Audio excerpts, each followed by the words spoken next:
And Kenya will play our role. We will make sure that there is a smooth transition, and we will play our roles even after that to make sure that we do not lose the gains that have been made. The framework we signed today adds momentum to my administration's universal health coverage that is focused on supply of modern equipment to our hospitals, efficient and timely delivery of health commodities to our facilities, enhancement of our health workforce, and health insurance for all, leaving no Kenyan behind. This facility will also boost disease surveillance and emergency preparedness. On behalf of the government and people of Kenya, I express profound gratitude to the United States, to President Donald Trump, and to you, Marco, for the commitment of US dollars 1.6 billion to Kenya over the next 5 years. This gesture of goodwill by President Trump on behalf of the American taxpayers reinforce our ongoing mobilization of domestic resources by Kenyans and actors and stakeholders in Kenya to the health sector. And I assure you that every shilling and every dollar will be spent efficiently, effectively, and accountably. And let me say this for the record, that already we are mobilizing our own domestic resources to the tune of $3 billion to support the health deployment of health infrastructure in Kenya. Not just health personnel. We now have 107,000 community health promoters built into the health infrastructure, building from the bottom of the pyramid in every village, in every health center, in every dispensary, and making sure that health does not become a privilege for those who can afford, but a right for every citizen. Thank you very much to President Trump and his foresight and commitment to the relationship that exists between Kenya and the United States and between the United States and Africa.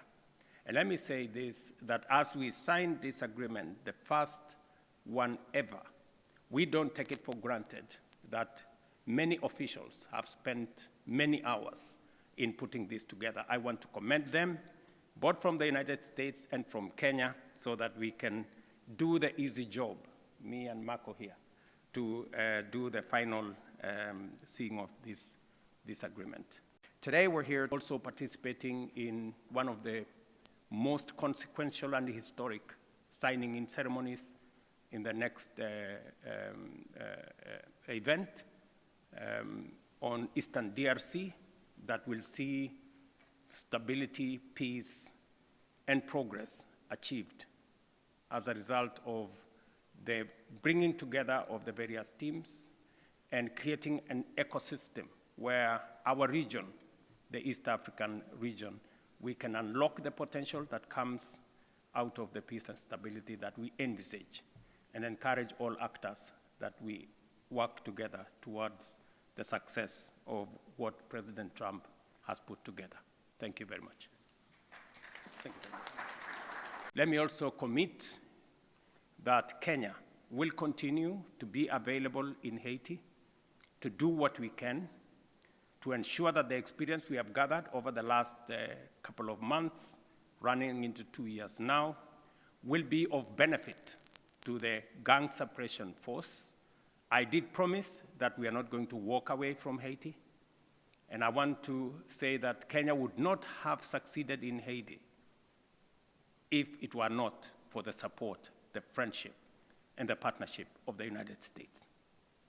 We look forward, and I join Secretary Marco in encouraging others from across the globe, especially in this region, the Organization of American States, that this is your neighborhood.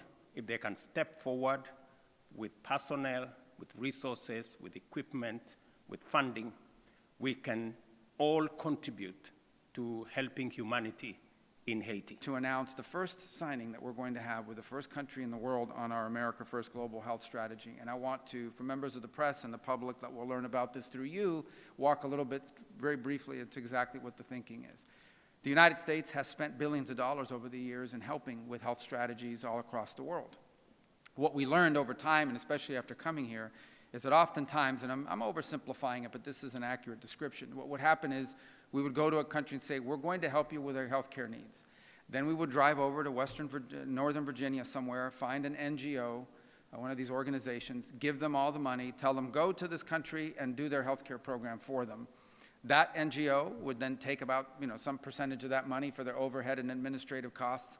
And by the time it got down to it, the host country had very little influence. It was sort of imposed on them.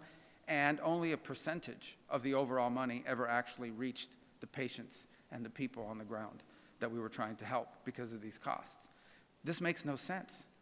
So why are we hiring American and international NGOs to go into other countries and run healthcare systems that are parallel and sometimes in conflict with the healthcare systems of the host country? If we're trying to help countries, help the country. Don't help the NGO to go in and find a new line of business. And so that's what the model that we're breaking. We're not doing this anymore. We are not going to spend billions of dollars funding the NGO industrial complex while close and important partners like Kenya either have no role to play or have very little influence over how healthcare money is being spent. Bottom line is, if you want to help a country, work with that country, not work with a third party that imposes things on that country. And so for us, we hope to sign many of these in the days to come. But the first one we're going to sign is with Kenya. And the reason why is twofold. Number one, because of our close partnership. Number two, because they have stable and strong institutions, both in government and in the healthcare sector. And over the next few years, we're going to be investing $1.6 billion in health assistance over the next 5 years. And you'll see how that program works out. But the investment is in combination. It will allow us, first of all, to leverage the private sector to create a sustainable U.S. health assistance model around the world, and not just in Kenya, but this is the perfect place to prove that it's going to work, because it is going to work. And what it means is that money is not just going to be spent to provide medicine and care, it's going to be spent to improve the domestic infrastructure, healthcare infrastructure, so that in 5 or 6 or 7 or 8 years, countries will say, we no longer need this much assistance, if any, because we have our own system, you've helped us to build it, it's now delivering results, and in fact, we now, like maybe Kenya, want to go and teach other countries how to do it. And this is a very real possibility, and it's something we believe in. By the way, Kenya, our partner, okay, we're not imposing this, they're our partner. $850 million is what they're going to give to support these efforts. So this is truly a partnership. This is the way we should be doing assistance around the world. True assistance is self-sustainability, building the ability to sustain yourself in the long term. So it's an honor to be able to do this with you today. I'm excited. This is our first one. We hope to sign, 30, 40? How many? 50. Okay. Well, this is number one. We'll always remember this one. You always, the first one is the one that, and we think we've picked the perfect partner. I thank you for being here today. I know you're also here. You're going to join us in a few minutes over at the Institute of Peace for another important topic on the Democratic Republic of Congo and Rwanda. So we're grateful you're here for both of these things, but it lined up perfectly. We are honored to welcome you to the State Department, Mr. President, and thank you for joining us today. Thank you. Thank you, sir. Thank you. Well, Kenya is one of our strongest partners in so many different fields, whether it's the fight that we've fought together against terrorism on the continent, but beyond that, in our own hemisphere, Kenya's played an extraordinary role, really heroic role in trying to help stabilize Haiti. It's a very difficult situation. They've carried a huge burden as a country for the better part of 2 years now. And had it not been for their engagement, and I just expressed this to President Ruto, as bad as Haiti is, it would be indescribable what it would look like today were it not for the efforts they've made. Our gratitude for the role they've played is extraordinary. Had it not been for the role they've played, what we are hoping to do next in Haiti would have been impossible, which is to transition to a gang suppression force. And we know there's a transition period, and we're going to be very involved in being helpful in bridging that. And we want them, and we hope to encourage them to continue to be engaged moving forward as we move into this new phase of trying to bring stability to Haiti. But we understand and believe they cannot do it by themselves. So I wanted to use this as an opportunity to continue to encourage countries in the region and around the world to step up and contribute and be a part of this effort. We need their money, we need their funds, and we need their personnel as well to make this work. If we had 5 or 10 countries willing to step forward and do just half of what Kenya has done already, it would be an extraordinary achievement.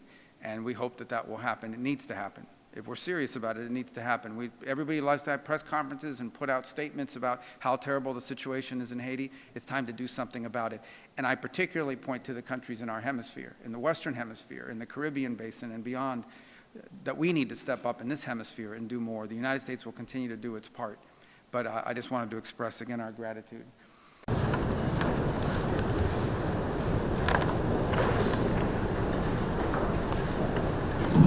Good morning, and I'm really excited to be here today.